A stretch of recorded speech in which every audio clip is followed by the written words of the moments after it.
again, everybody. Welcome to the show. This is Back to the Window with Scott and Scott. I am half of that crew. I am your host, Scott Steen, lead handicapper at WHINERS.com. And I'm your co-host, Scott Rochelle, senior handicapper over WHINERS.com. And together we do this every day, 3 p.m. Eastern, 2 p.m. Central, trying to help you in that never-ending journey to head back to the window. As you might know, there's a gigantic head in the middle of your screen. That is the one, the only Chris King. I just did Chris's show with him. He said, "You want me to stop by and talk to you guys?" I go, "Yeah, no, that's all right." He said, "No, seriously, I'll do it." And I say, "Okay, well, whatever." So Chris is here. He's checking in on the show. Chris, how are you? I'm seriously the giant talking head from Third Rock from the Sun, played by William Shatner. Oh, there you go. There you go. Very, very good indeed. Scott, how did your day go yesterday? Went pretty well. I ended up having a same-game parlay. I got inspired by the Just Parlay crew, and I did a same-game parlay that was 4 picks. Ended up winning. Paid out at about 6-1. So sweet. I'm coming for you, Chris. These parlays are expanding. There's $30 in your pocket. Congratulations. Is that before or after taxes? No, I saw in New York after taxes. You owe them $20. Yeah, that's how it goes. You sent me the ticket. You made what did you make? 6 bills? About 700. Yeah. Okay. Yeah. Very solid. Very solid indeed. And Chris, I already know how your day went. We already talked all that shit. So. Yep. Make sure you stop out and check out Chris's show, Just Parlays, and I'm lucky enough to be hosting that, having a great time as Chris lays out a bunch of different options for games to confuse people. Absolutely. So it's nice to have everybody aboard. Thanks for stopping by, of course, and we want you to smash that like button. Would you do that? Would you smash the like button, please? Just give us a little smash there.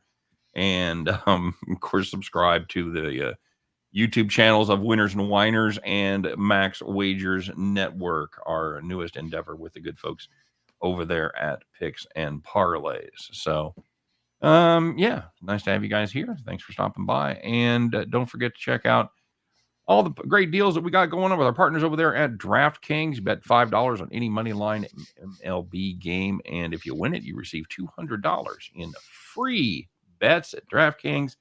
Great deal. Make sure you check that out. It's available only in, the states where DraftKings is, quite frankly. If you ever forget the list, it's one of my favorite things to do during the show. As I channel my inner Johnny Cash and tell you that I've been everywhere, man.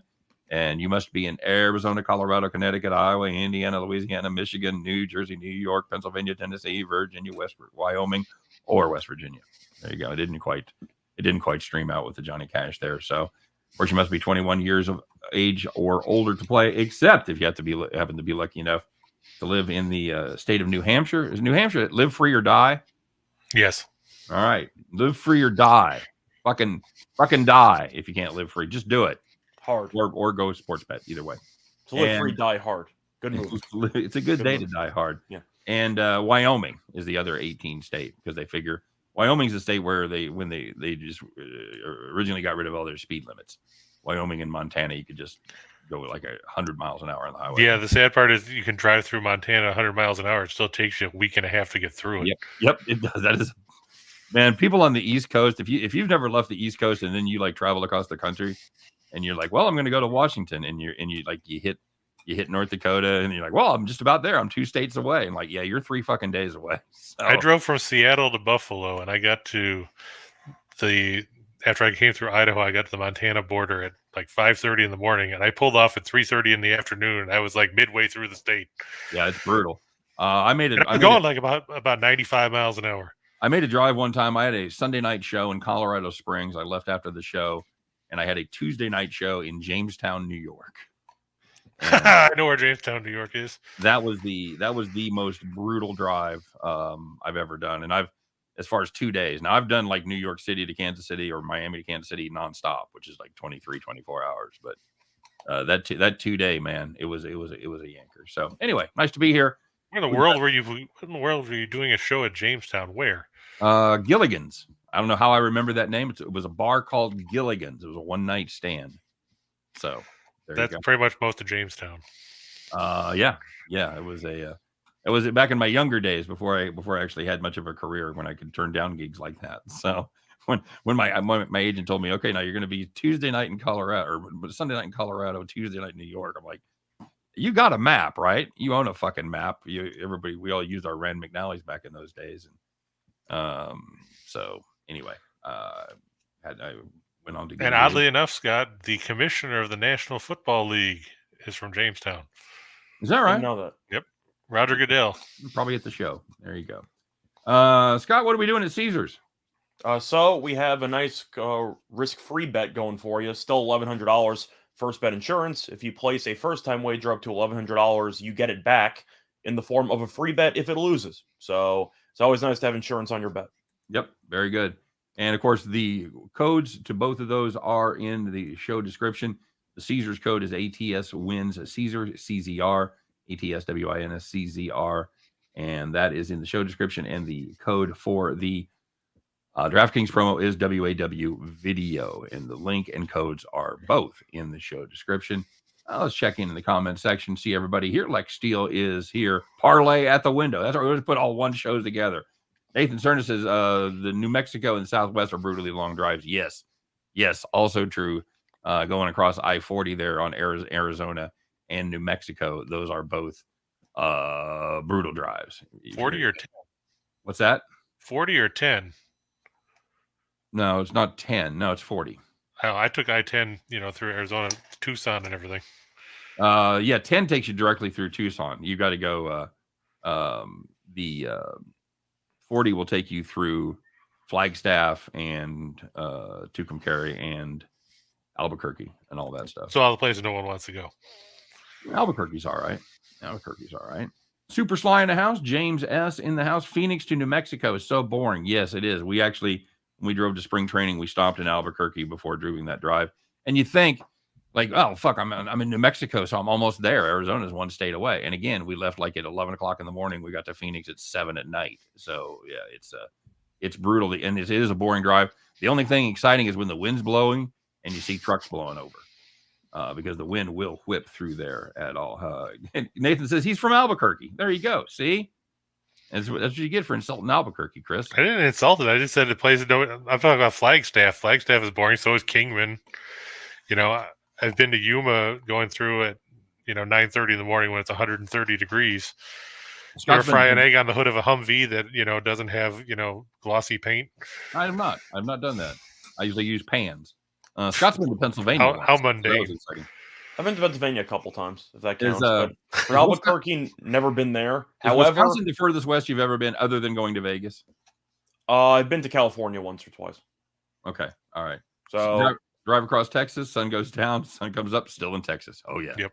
I went from. I did a show from Oklahoma City to El Paso, and I actually drove to Dallas and then flew to El Paso. I said, fuck it. I got a last minute flight. So I'm not fucking driving it. I feel like the good part about Texas, though, is that even though it takes a long time to drive through, there's still delicious food everywhere you go. A lot of good food in Texas. There's kind of a German area down just like north of San Antonio with some fantastic European bakeries and shit that you wouldn't expect. Of course, around New Braunfels, I think it is. Yep. It's like that. My cousin lived there. There you go. Of course, Texas, Oklahoma have the best jokes. What's the best thing to come out of Texas? I-35. And it works the other way. And we say best thing to come out of Oklahoma. So anyway, anything surprised you yesterday, Scott, as far as the basketball goes? No, it went kind of the way that I thought it would. I was surprised a little bit at how close Denver was able to keep it for the majority of the game. Mm-hmm. I thought Golden State was going to win. Milwaukee game did not surprise me at all. Chicago had no players. We had the farm play on the game. We'll talk about it in a bit, so that worked out. I had the Bucks in that same game parlay minus the 12.5. That got there. Sorry, actually, yeah, we had two farm plays technically, but yep. I know you won your play of the day, so let's put it that way. So that game went the way that I thought it would, because Chicago had no Levine, no Caruso. You knew they were going to get their ass kicked when they walked into the building. And the Warriors, I thought, would handle it more easily. Denver didn't go down without a fight, but eventually they went down because, shocker, they fell apart in the fourth quarter again, because it seems like Golden State always finds a quarter to blow it open. They did. They outscored them 32-20 in the fourth, and they won. So overall, no, both teams I thought they were going to win. One, I was a little bit surprised that Denver covered. but not seriously surprised. Yep, and I talked about that 8.5 being a scary number. I would talk We about set the tease it to 4.5. almost- It didn't even get there. It didn't even get there. No, Yeah. it landed 4. So Well, that's because they gave up that garbage layup with 2 seconds left. The layup to Jokic with no time left. I'm like, oh, thank God I didn't tease it because I would have been so pissed. But I mean, what we were talking about before, Scott, was that we thought the turning point of the game was, all of a sudden Jokic got called for fouls. He didn't have any in the first half, and then you turn around and he had 4 in the third quarter. Yeah. And then he picked up that one early in the fourth. Yeah, Curry drew one on him. Truth is, Cousins was great. And I mentioned on the show yesterday that I thought that Cousins prop was way too low. It was at around 6.5 or 7.5. He was walking into 10 every game. And he had a playoff high. You can interpret that any way you want. A career playoff high of 19 points. Tells you how bad the Kings are because he didn't make the playoffs with Sacramento. Really it seemed like the officiating changed after halftime because if you looked at the first half of that game, Golden State had a whole bunch of guys with 2 and 3 fouls. And like I said, Jokic didn't have any. And then in the second half, it seemed like it corrected itself because Jokic ended up with 5. I thought Scott Foster was reffing until I looked and saw that he was in Milwaukee for the Bucks game. It tells you how good or bad Scott Foster was in that game that I didn't even know he was reffing in the Chicago game because it genuinely didn't matter. Right. It really matter. I mean, Giannis had like 30 points at the half. The game was over. It didn't really matter. Nathan Cerna says Doc Rivers says he needs more from James Harden. I thought Embiid said that. I will tell you what I used to tell people in the casino when I would leave the table. Good luck. Mm-hmm. That's how I feel. Did you used to always do the hand gesture with the hands going out? Yeah, you have to. You have to clear your hands. Oh, you have to? Yeah, that's absolutely. I didn't know that was a requirement. I thought that was just like some shtick that all the dealers. No, it's a fucking requirement to show that you're not. To show you're not smuggling cards underneath your chips, whatever. Taking chips. Yeah. Oh, okay. I didn't know that was a thing. Okay, cool. I was sitting box at a craps table one time, and I had a buddy of mine come in who was a magician, like a stage magician. Mm-hmm. And I said, "If you wanted to, how much could you steal off of this table?" He goes, "As much as I wanted." Mm-hmm. As far as just past posting bets and doing like I could steal the whole table if I wanted to. He said, "What table?" And it was fucking gone. It was amazing. So let's talk a little bit about what happened yesterday, shall we? Chris, you want to stick around for the good news and the bad news? Sure. All right, very good. We're going to get it started. By the way, of course, don't forget to like and subscribe. I always talk about that, so smash that like button. We know we got people watching. So do your thing, do your part, people. Help us out. We appreciate it. And let's talk about what happened yesterday. Who the winners and the whiners were, who took it in the shorts, and who took it to the bank. These were a very defining type of situation. You know who you are. You're either on one side or the other. And now we're going to let everybody else in the world know. We're going to find out the Thursday edition of Call the Cops. All right, very good. That's the sound you'll never hear in Montana when you're speeding, by the way. Hey, if you had Aaron Gordon over 15.5 points last night for the Warriors, you thought you were locked in. Don't lie. Don't lie, because he had 15 points in the first quarter and a half. With 5:27 left in the second quarter, he was sitting at 15. Hey, Scott, how many did he end up with? 15. That's not good. That's not good at all. For 2.5 quarters, you couldn't run into a fucking layup, a free throw, a long-range bomb at the button. Nothing. You'll get nothing and like it. Aaron Gordon over 15.5. Seriously, get out your phone. That's 911. That's not even the non-emergency line. Call 911 and tell them you have been fucking ripped off. And for the second one, the most dangerous term in hockey or sports that we throw around is the must-win angle. And you had the Stars on the money line at minus 475 against the Coyotes. Well, they had to have it. They had to have it for about 3 periods because they needed 1 point. But you're up 3-0 against the worst team in the league with less than 17 minutes to go. All you have to do is not implode. They imploded. They lost in overtime. Now, the bright side, I guess, is that Vegas lost 2, so the Stars got in. But, I mean, you blow a 3-0 lead to the worst team in hockey. Too. At home, you blow a 3-goal lead in 17 minutes at home? That's brutal. Especially the Coyotes, who have struggled all year to put the puck in the net. Yeah, that's rough. I was disappointed because I watched a good chunk of that game. I said, well, it's 3-0. Arizona's not going to do anything. Of course not. We've faded them all season. And then all of a sudden, Harry Sateri channeled the fact that he thought he was Jacques Plante or Bernie Parent in his prime and Dallas just forgot that they had to play 3 periods. Yeah, Same thing happened with the Rangers, really, too, because they struggled the whole game against Montreal. Rangers are a bit different, though, because since they lost to Carolina, they basically were already locked into the 2-spot, give or take, in that division, because Carolina's going to win the Metropolitan anyway. Yeah, but you don't want to go in losing to Montreal. Yeah, it's not a good look, but I'm saying you can argue Dallas. It's not even an argument. Dallas just had a lot more to play for than New York did in those. That's true. I will say that. It was a must win. It must win. It was a must tie actually because Dallas got in with the tie, but 3-0 against the worst team. That I got to assume you're good there 98% of the time. You suck. We're gonna put them in Vegas in the must win Hall of Fame. We'll get to Vegas in a bit because that's a whole separate can of worms. Bag of dicks. All right, here we go. Let's finish it up. If you had the Cubs Braves over 8.5, under 8.5. Excuse me, under 8. Oh, that's right. You means under. My bad. If you had the under 8.5, they had 6 runs in the first 9 innings, tied up at 3-3. Oh, that's not good. That's not good. Well, you got room. You got room. You can score a couple there in the 10th. You'll still be fine. No, you know what you can't do? You can't score 3. Holy shit! The Cubs break up the Cubs in that miraculous offense. They scored 3 runs in the top of the 10th. They go on to a 6-3 victory. The game lands 9. Well, yeah. Did you see how that happened? They had Contreras on third when it was 4-3, and it was a 3-2 count, and Matzik threw a 94-mile-an-hour meatball belt high over the middle of the plate. Hey, I know you're new to this show. You've got to let me finish with call the cops, and then you can talk. Jesus. No, that's not the way things work. You're blowing my flow, man. Well, congratulations. You did it on my show, so I'm called returning the favor. Flow, you say? Anyway, call the cops. Yeah, but I mean, you can't throw a pitch like that. I mean, Reichel could have hit that ball 430 feet. They don't call it undertime. They don't call it undertime. Yeah. We've been roasting you pretty well on Chris's show. Would you check out Just Parlays today, Scott? No, I did not. All right, there you go. So the no cashed again. That's right. The minus 800 pays off. We told you. I was doing a bunch of podcasts today. Yeah, sorry, I was busy. No one cares. All right. So there was some good news out there. I'm sure these are all the ones that Scott had because they were winners and they were nice, easy winners. You know who you were.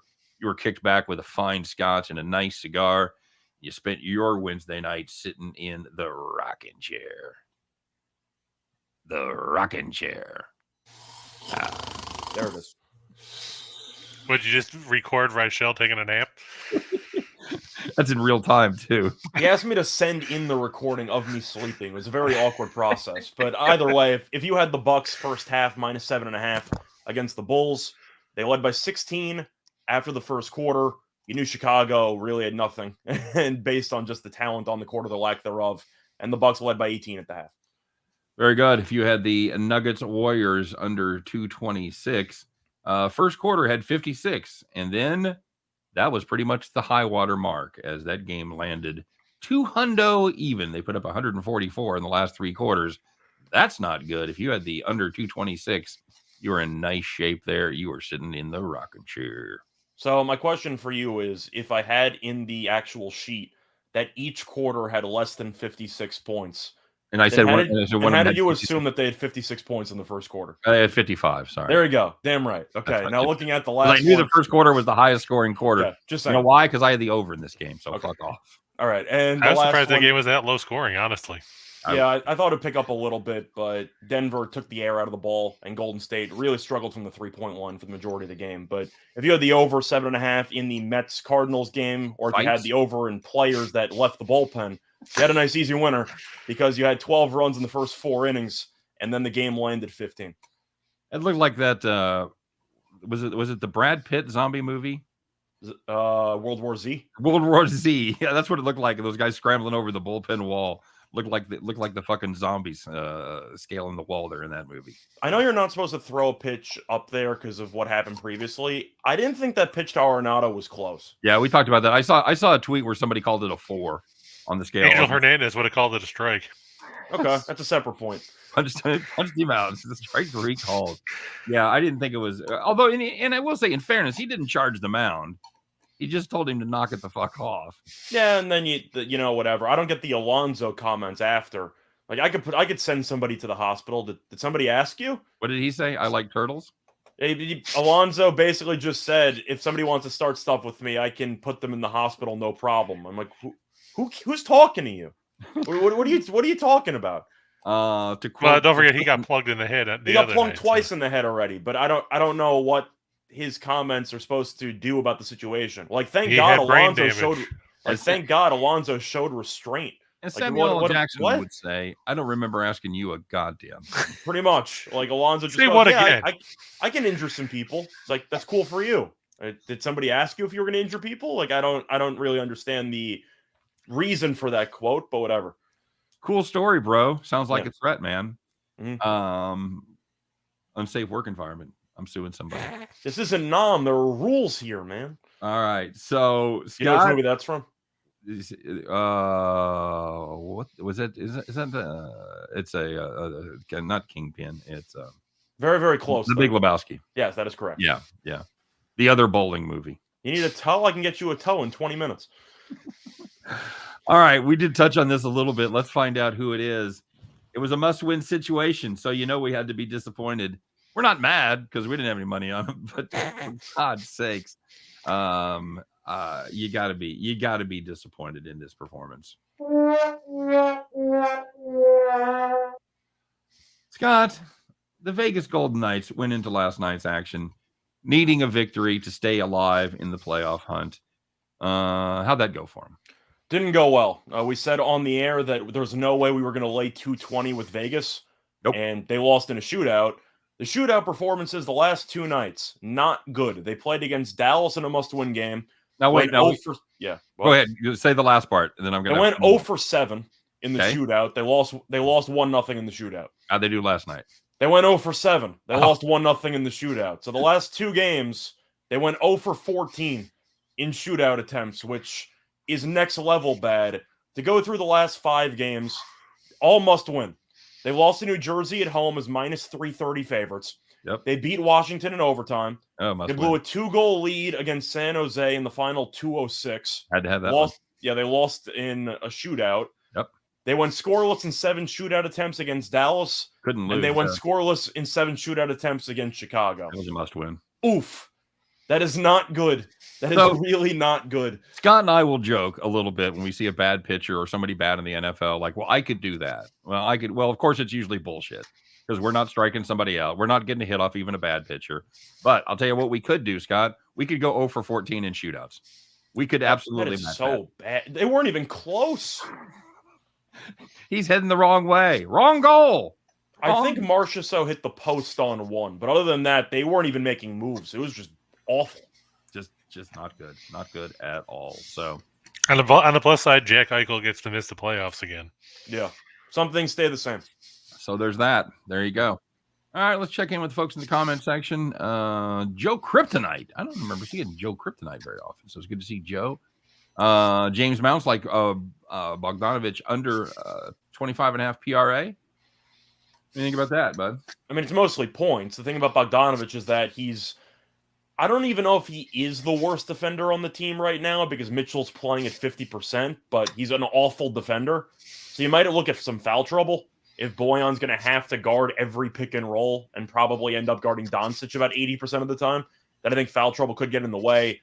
He also went 0 for last game, which isn't exactly ideal. I don't mind it. It's mostly points related, but since he's not going to get you many rebounds and assists, then you're kind of getting some extra value for it. I don't mind it because he might get into foul trouble pretty early. Okay. Raptors Mavs Moneyline parlay. Let's get this bag, says Joe. Okay. I mean, I have both plays for YouTube videos, so I'm on board. I can see that. Absolutely. Nathan Cerna all in on the Mavs. Mavs first quarter, Mavs first half, Mavs full game. Raptors first, Raptors half, Raptors full game. You hear about Rudy Gobert today, by the way? No, what happened? He got stung by a bee. Okay. Just in the face somewhere. He's going to play, but it seems like everything's just going wrong for Utah right now, doesn't it? Everything's coming up Millhouse. I still don't understand why they haven't played Rudy Gay in the series. I mean, he's a lot better than Eric Paschall and I'm not Juancho Hernan Gomez, and I'm not a Daniel House guy either. I didn't understand why they picked him up in the first place. I mean, Gay, he's played in the playoffs. He's got rings and everything. Why play him in the regular season to put him on the bench? Rudy Gay has a ring? Pretty sure he does. Not a championship ring. He just has a nice ring. Yeah, he has a ring. I was gonna say I don't know if he won a title or not, but I think Dallas is gonna win. It was my play of the day from yesterday. Utah at home in this series lost to a Dallas team with no Luka, and they had a miraculous comeback in the final minute because Powell missed 2 free throws. Right. Dallas has looked pretty good. Yep. Utah offensively scored 70 and change last game, 3 for 30 from 3. 77. They have no shot creators. Their 2 shot creators off the dribble are Mitchell and Clarkson, and Mitchell's injured. So I don't know. Mitchell's going to play, but what is he, 50%? Yeah, I'd say probably maybe 60, 65% at best, probably. If Utah gets to 100, I will be shocked. I'm assuming they'll finish somewhere in the low 90s, maybe even high 80s. Dallas should do enough to score. I think Dallas gets to 100. Dallas defense has been great all season. Hey, Didi's asking about a parlay with the under in the Angels, Guardians, and the Cardinals. So, Chris, I know we already talked about the Cardinals on your show. Correct. Big fan of St. Louis there. Is that another one that's just getting rolling? No, the Cardinals game doesn't start that's a night game. Okay, good. Yeah, it's the 7:45 game. It's the latest start. Cleveland and the Angels, that's a 4:07. So that's an afternoon game. And that's Quantrell. We talked about that as well. We talked a little bit about Quantrell. He's kind of been a mixed bag this season. Detmers has not been a mixed bag. He's been a bag of shit, pretty much. 6.57 ERA, 1.3 WHIP. So he's been kind of victimized by untimely pitching. How are we feeling about the total in this one, Scott? I know Chris and I have talked about it. When you want to weigh in? I don't really have much of a thought. I think you hit the nail on the head there.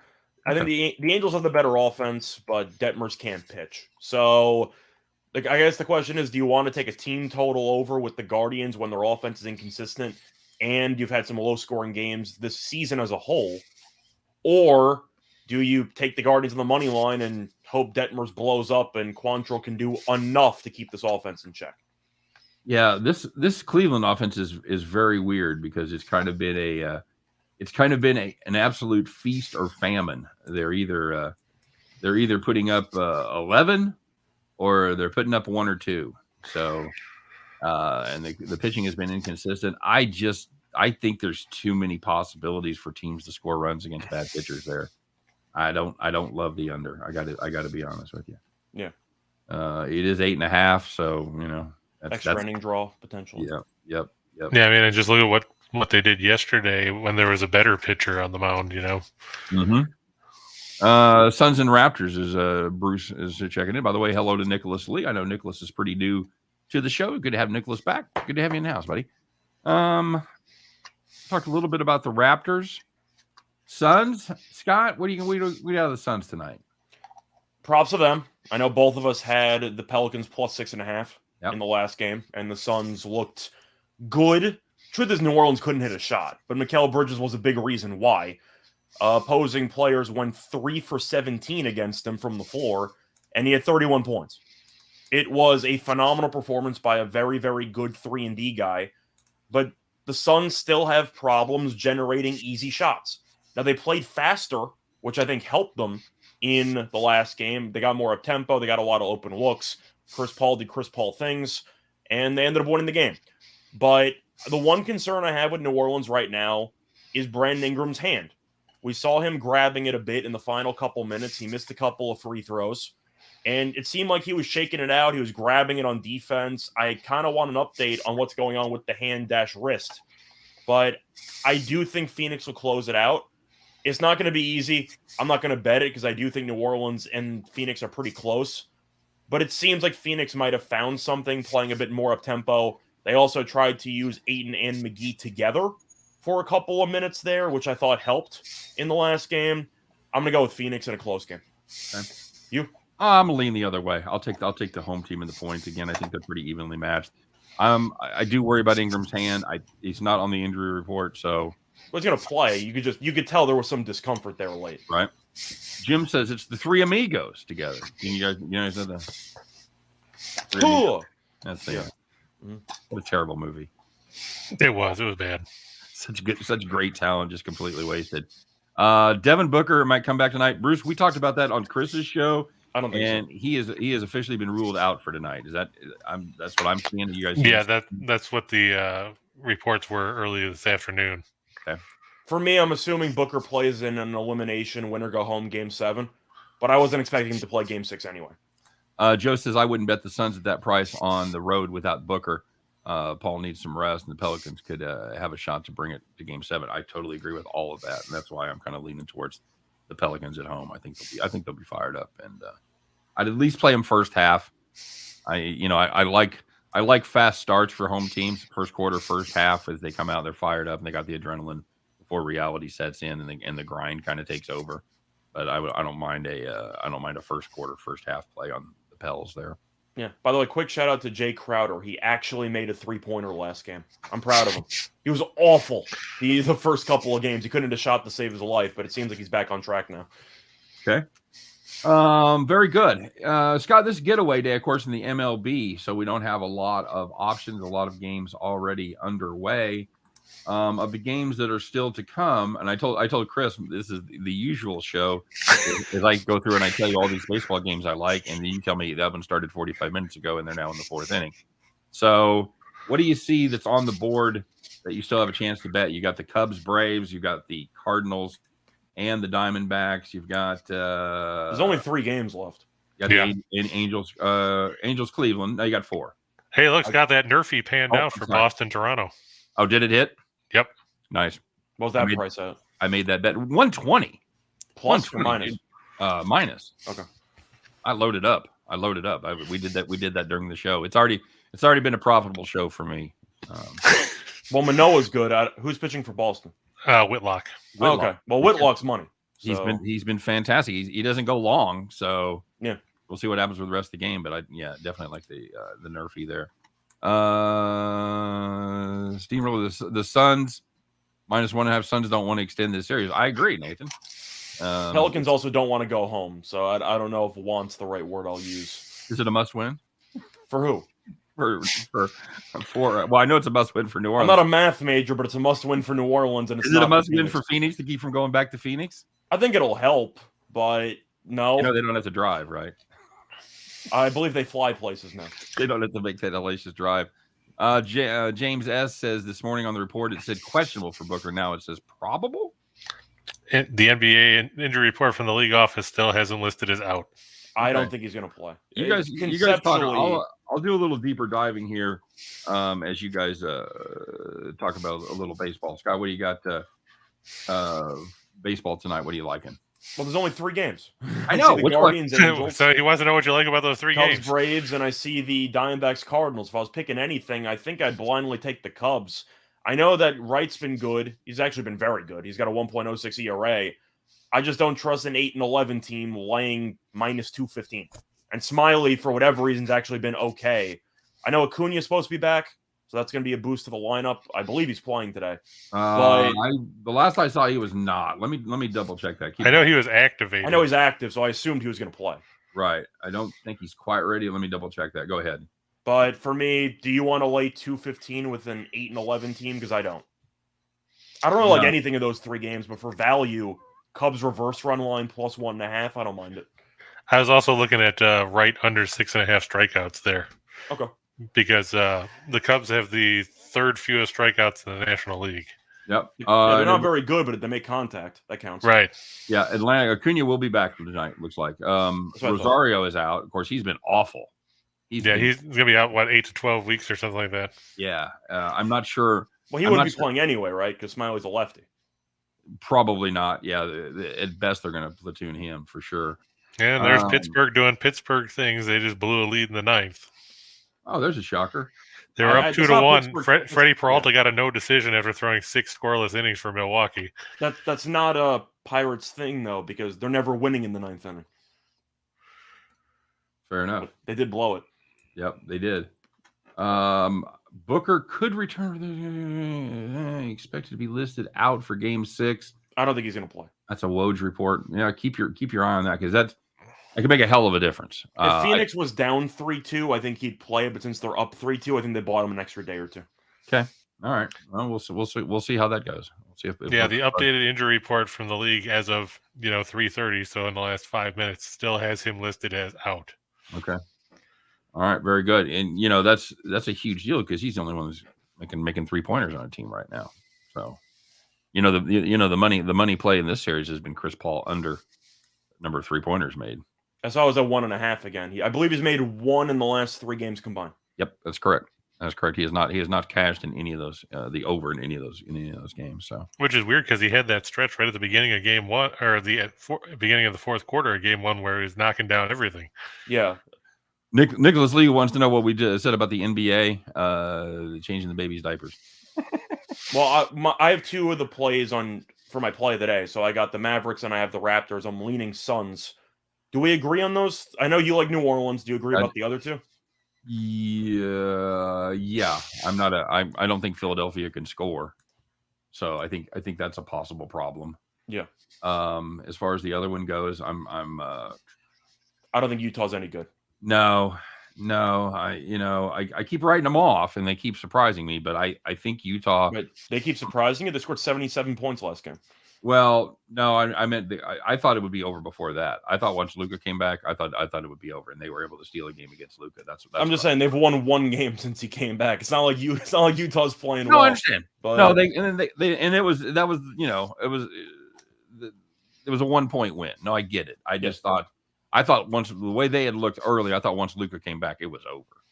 So for them to get 1, they were awful last time out, putting up 77. So yeah.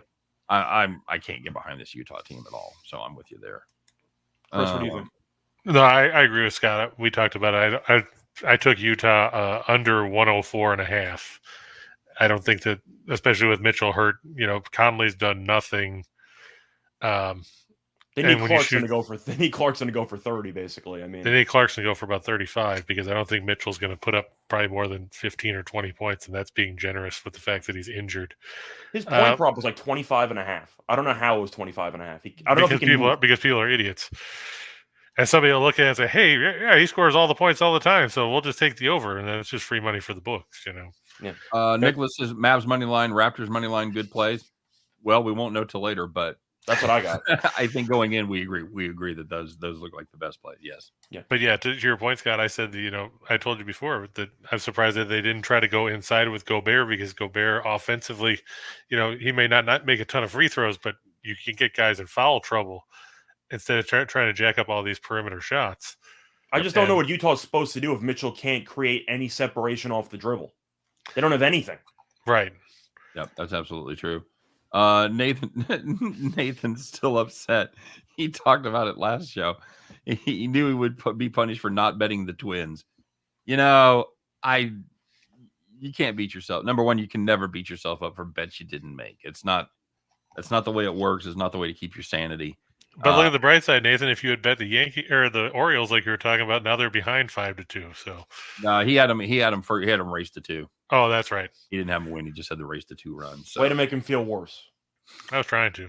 He was trying to help. Yeah, Chris was trying to help him out. What's your play of the day tonight, Scott? My play of the day is the Raptors. Money line? I have the Raptors plus 1.5. Okay. I've got Cubs Braves first 5 under 4.5. I don't like it as well with Acuna coming back, but I still think that's solid. I Smiley and Wright. It pained me to write it, but they've both been really good. Smiley hasn't given up a run on the road yet. I think Kyle Wright has been the most surprising to me, even though he pitched well in the World Series after spending most of the season in the minors last year. He came in and had a great appearance there in the World Series, and he's been fantastic. Leads the National League in strikeouts. So if you had Kyle Wright to lead the league in strikeouts, you're getting a good price and you're in good shape. So there you go. You can't lose what you never had. But I mean, look who he faced though. He faced the Reds, the Padres, and the Marlins. I understand. 2 of those teams can't hit. Yeah, but why are you trying to add context to his argument to make him look worse? I mean, come on. Because that's what he does all the time. Not how this show works, mister. That's how you work it on every other show. You're a guest in our house. For the record, by the way, I saw somebody mentioning in the comment section that Utah seems like a trap line because they're -1. I would actually believe that if Utah wasn't being mispriced in every single game of this series. They covered game 1, barely. I think by a hook. It got a little bit lucky there. They've gone 0 for ever since. It's really, really weird. The odds makers had Dallas as a 2.5-point favorite last game at home. They won by 25. The odds makers have just been awful at breaking down the series. They haven't been close. Mm-mm. And what's weird is the line on that game is bouncing all over the place because depending on which book you look at, the line's anywhere from, like you said, Utah by 1.5 to Dallas by 1.5, depending on the book. Mm-hmm. So they don't have a clue where they want to go. John says too much talk about the Raptors game. He's going 76ers. Okay. All right. I'm not going to tell you that the 76ers are automatically going to lose, but I like the adjustments Toronto made, and I still think Harden's going to need some surgery during the offseason because he can't move. Embiid has really struggled both with his finger and stamina-wise. Achua's kind of dominated the last couple of games. Achua's been really good, and the return of Scotty Barnes has made them great defensively. I think Toronto is a serious problem right now because they're good at home, and they're really good defensively. Let me ask you this. I'll ask both of you guys. Would you rather have Scotty Barnes or Fred VanVleet in the lineup? Barnes. Yeah, I would go with Barnes. He's, we talked the other day about how VanVleet is a sieve defensively, and Barnes gives you length, plus he can handle the ball and get your rebounds too. All YouTube free picks saying Raptors, and he's not falling for it again. I don't mind you going contrarian. I'm not saying it's a lock, but I personally think Toronto at home will rise to the occasion. Well, here, let's solve the problem. Maybe he should just throw us some money for the show, and then it's not free. Oh, well played. All right. Any final thoughts before we get to it, boys? Not really. I'm just hoping for some good games tonight. All the spreads are close, so they should be pretty good. But I don't know. Did you think the comments by Doc Rivers were a bit weird? I thought, yes. I thought it was a little defensive, and he was throwing players under the bus from his Orlando team like 18 years ago. Like, what was that about? It's about Doc wanting to keep the reputation of Doc. That was so funny, though. He's going through the games. Like, did you see that roster? I did a great coaching job. He actually said I did a great coaching job. And I'm just like, wow, you are inflating your ego really hard right now. But Danny Green also had some comments saying we have to win. We have to close this out. We need to whatever. And I'm like, oh, you sound really nervous right now. That's not good. Like, that is not what you want to hear. Super Sly brings up a great point. And I think, John, more to your point about talking about the 76ers in Toronto, where everybody's on Toronto, I think Super Sly sums it up. He says, I think Philly is the better team, but injuries and mental demons might cause an upset, especially in Toronto. I think you've exactly hit the nail on the head. When you've got Embiid at less than, certainly less than 100%, what would you put Embiid at? 60%, 65% right now? He's looked awful in the second half of these games, either with stamina or the finger. But I got to assume at this stage in the series, with the mileage they're putting on him and the fact that he's involved in basically every pick and roll, he's probably at 65 right now. He looks like he's really lumbering up and down the court almost every single possession, doesn't it? Yeah, it really did. Jim Williams says Doc was having a senior moment. Yeah, it did. It looked like a lot like Old Man Yells at Clouds. It really made me laugh. It was just like, did you see my team? It's like, are you really throwing like people that retired 15 years ago under the bus? Like, really? Yeah. Right.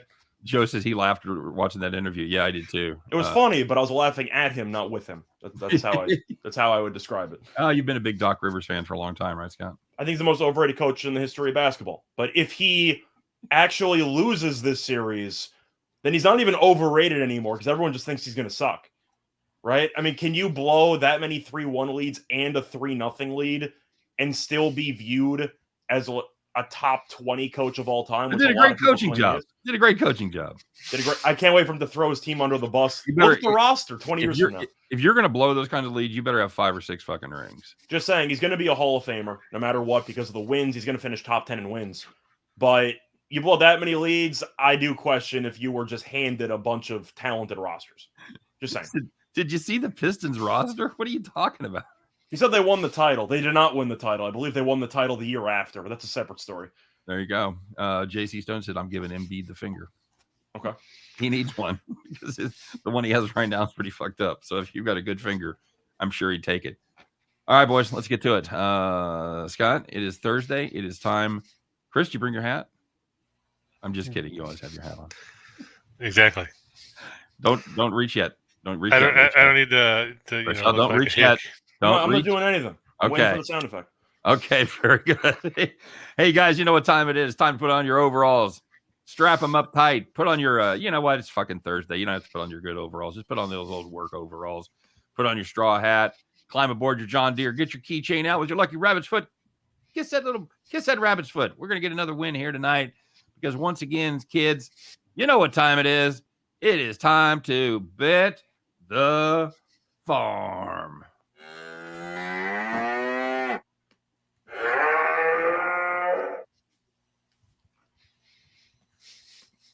Sorry, I had the string in front of my face there for a second. All right. Yeah. We both look so bad in these hats, man. And for different reasons. Rachel just looks like an Amish guy. I look like I ought to be out on the beach with a metal detector. And you look like you're trying to be Greg Norman. That works. Very good. I made the call that I look like I'm a tourist visiting Vietnam. Oh, that's solid. That's absolutely solid. All right, Scott. I know we had a bet the farm play yesterday, and how'd that do? So we ended up having another team total under. We ended up having the team total under in the Bulls game, and for some reason it turned into a sweat. Actually, wait, we didn't have that. We had the Bucks spread because we changed it at the last minute. We won both. Whatever. We won the farm. And they both turned into a sweat. Yes. Yeah. Congratulations. It's time to cue the banjos. What is this, Deliverance? Yeah. I forgot we switched the farm at the last minute. We have money to spend on the Deliverance theme song? Are you fucking kidding me? That's some random guy that we bought that for $5. Yeah. Playing the banjo. I forgot what the farm play was. We had two separate ones that we switched mid-show, but they both got there. So that's right. That counts. That's how good we are. We switched it when they both got home. So what do we got cooked up for today? Well, I know we have notes on one game, but I'm going to give you a chance to audible because we audibled yesterday. Do you want the Sixers or do you want the Jazz? I'll let you pick. No, I like the one that I already have the notes all loaded up for. Okay, cool. Just making sure. We're going to go with the Philadelphia 76ers team total. Under. People are not used to seeing indecision at farm time, Scott. What are you doing? I'm telling you what it is. It's okay. I like both pretty evenly. All right. But either way, it's going to be the 76ers team total under 106.5. They've scored less than 103 in regulation in each of the last 3 games. The pace has been non-existent. Philadelphia ranks tied for 26th in pace. Toronto ranks 25th. So you have seen a lot of really ugly half-court slugfest recently. On top of that, Embiid's fingers be giving him some issues because Embiid has scored less than 22 points in each of the last 2 games. And when Embiid's not going and Harden's shooting below 38% from the floor, Philadelphia is going to have a hard time reaching 100.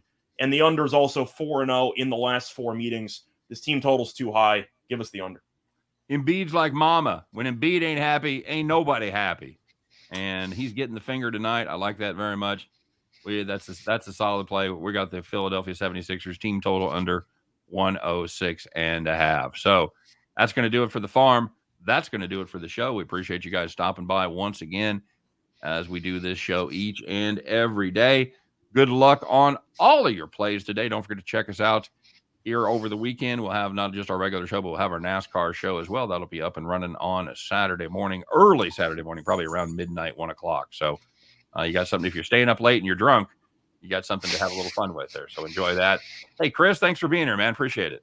No problem. Thanks, Scott. Scott. You guys have a great day. Don't forget to stop by and check us out tomorrow. Once again, 3 p.m. Eastern, 2 p.m. Central. Scott and I do our very best to help you in that never-ending journey as we all attempt to head back to